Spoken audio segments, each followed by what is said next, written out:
Olá, meus amigos, nós estamos aqui para a gravação de mais um vídeo para o canal PR Elias Soares Oficial. E nós continuaremos a falar sobre um assunto para lá de polêmico e que está dando muito pano para manga. É a continuação daquele assunto sobre a suposta ressurreição de Moisés.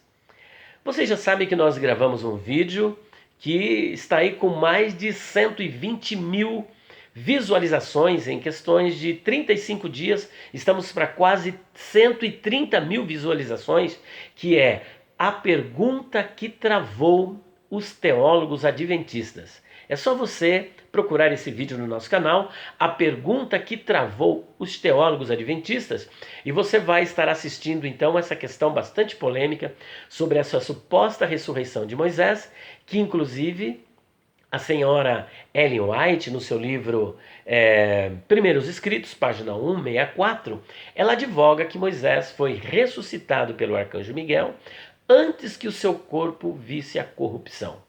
Ela ainda faz alusão a esse episódio, ou suposto episódio, nos livros O Desejado de Todas as Nações, Patriarcas e Profetas e História da Redenção e outras literaturas, como também esta mesma citação, os comentaristas do Comentário Adventista do Sétimo Dia também inseriram neste comentário esta explicação da senhora Ellen Gold White.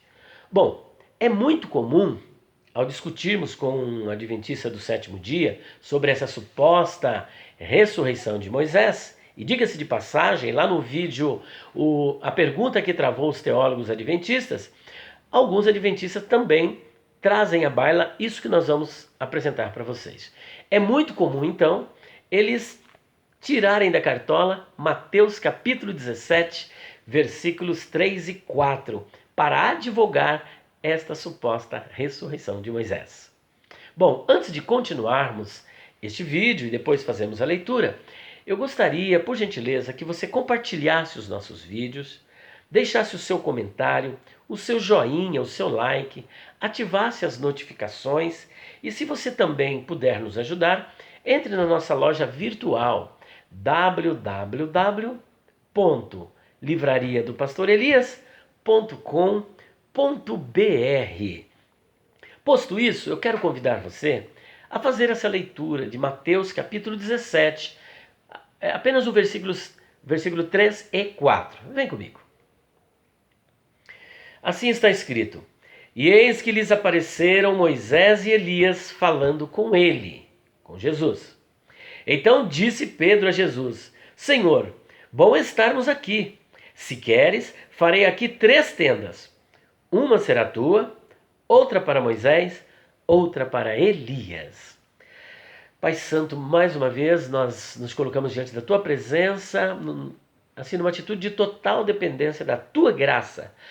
Capacita-nos, ó Deus. Abençoa cada pessoa que irá assistir esse vídeo, que ele possa ser tocado pela tua palavra, pela verdade da tua palavra, porque a tua palavra é a verdade. E nós queremos nos pautar pela tua palavra, pela verdade, em nome do Senhor Jesus. Amém. Bom, como podemos ler, aqui no versículo 3 fala da aparição de Moisés e Elias. Alguns entendem, como os adventistas, que Moisés apareceu ali com o corpo glorificado. E para divulgar isso, eles dizem o seguinte: ora, se Moisés não apareceu com o corpo glorificado, até porque eu entendo que ali foi uma visão, de acordo com o versículo de número 9, onde Jesus disse: a ninguém conteis a visão. Visão é a palavra horama, que no Novo Testamento sempre tem a ideia, ou sempre traz a ideia de uma visão sobrenatural. E vale lembrar aqui que quando nós falamos que é uma visão, nós estamos falando que é uma visão de uma visão vista com olhos abertos. Eles viram realmente a visão ali, é uma visão real. Como assim real? Não foi uma fantasia. Eles viram, tiveram uma visão, porque toda visão ela é com os olhos abertos, porque se não é com os olhos abertos, é sonho. Então quem está tendo uma visão, está tendo ali uma visão sobrenatural e vendo com os olhos. Não é uma fantasia, ele está vendo com os olhos. Só que o que ele está vendo é uma visão, não é uma realidade tangível, não é uma realidade que você possa tocar. Elias e Moisés não podiam ser tocados, porque eram uma visão. Assim como aquele moço da Macedônia, em Atos capítulo 17, versículo 9, que conversou com Paulo, veja bem, e falou, passa a Macedônia e ajuda-nos. Ali foi uma visão que Paulo teve de noite, não foi um sonho, uma visão. Aquele moço não estava ali de forma tangível, mas estava numa visão. Da mesma sorte, Moisés estava ali no monte, não de maneira tangível, mas era uma visão. Agora, tem alguns amigos nossos que acreditam que não foi uma visão, mas que ali foi que Moisés apareceu em espírito. Seja em espírito, seja uma visão. A questão levantada é, se era uma visão ou era um espírito, por que Pedro quis que se construísse 3 cabanas ou 3 tendas, uma para Jesus, outra para Moisés, outra para Elias? E aí eles questionam, uma visão habita em tendas? Um espírito precisa de tenda para habitar? Mora em tendas? Mas é importante entendermos o porquê Pedro estava querendo construir estas cabanas. Marcos, Evangelho segundo Marcos, no capítulo 9, e o versículo de número 6, 5, vamos ver a partir do 4, explica isso.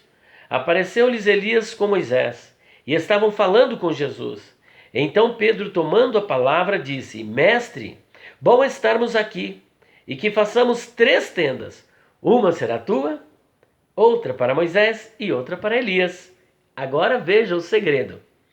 Pois não sabia o que dizer, porém, por estarem eles aterrados, ou seja, assombrados, assustados com aquela visão. Grande foi a visão. Veja que quando Daniel teve uma visão, lá no capítulo 8 até o capítulo 10, ele ficou tão assombrado que chegou a desmaiar com a visão. Então ficou assombrado com aquela visão. Aqui Pedro ficou assustado, apavorado, aterrado com a visão. E sem saber o que dizer, falou, vamos fazer 3 tendas. Uma para o Senhor Jesus, outra para Moisés e outra para Elias. E Lucas confirma isso que aconteceu com Pedro. No capítulo 9, versículo 33. Ao se retirarem esses de Jesus, disse-lhe Pedro, Mestre, bom estarmos aqui. Então veja, ao se retirarem esses de Jesus, eles se retiram. Ora, se era para construir, tem que construir antes, não depois, né? Ao se retirarem estes de Jesus, disse-lhe Pedro, Mestre, bom estarmos aqui. Então façamos 3 tendas. Uma será tua, outra de Moisés e outra de Elias. Olha agora o segredo. Não sabendo, porém, o que dizia. Então Pedro não sabia o que dizia, como várias vezes também ele não sabia o que dizia. Por exemplo, quando o Senhor Jesus disse que iria padecer, ia sofrer, iam matá-lo, ele, Mestre, não deixa que isso te aconteça, salva-te desta hora, né? E o Senhor Jesus simplesmente o repreendeu, para trás de mim, Satanás, porque não cogita nas coisas de Deus, mas só nas coisas dos homens.